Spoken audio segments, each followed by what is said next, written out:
भर में लोगों से कहना चाहता हूं, कम make in India.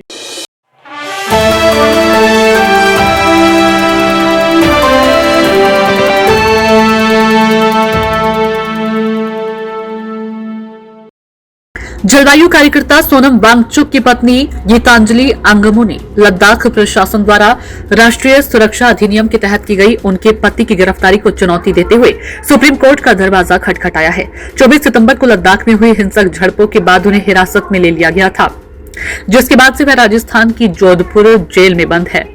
Geetanjali Angmu ने 2 अक्टूबर को शीर्ष अदालत में संविधान के अनुच्छेद 32 के तहत अपनी याचिका दायर की है।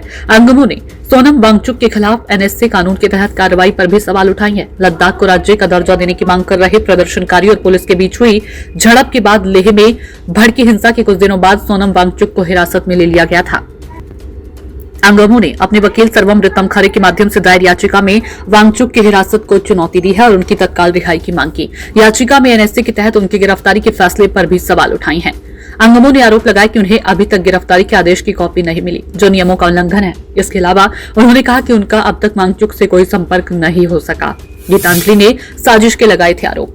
इससे पहले गीतांजलि जे अंगमू ने लद्दाख के पुलिस महानिदेशक के बयानों को झूठा और गढ़ी गई कहानी बताते हुए कहा था कि एक सोची समझी साजिश है, जिसके जरिए किसी को फंसाकर मनमर्जी करने की कोशिश हो रही है।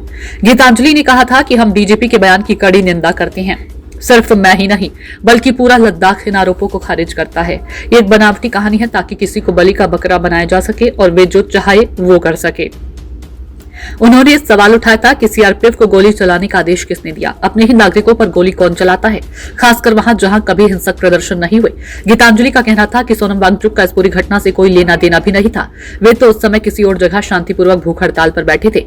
वे वहां मौजूद ही नहीं थे, तो वे किसी को कैसे उकसा सकते हैं? लेह में अचानक ये हिंसा क्यों भड़की?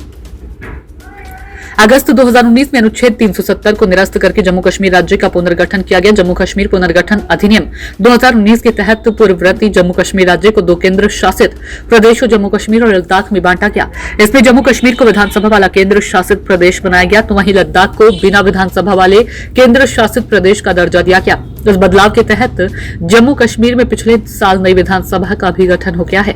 वहीं दूसरी ओर राज्य पुनर्गठन के साथ ही लद्दाख में इस केंद्र शासित प्रदेश को 6ठी अनुसूची में शामिल करने और इसे पूर्ण राज्य का दर्जा देने की मांग उठने लगी। इसे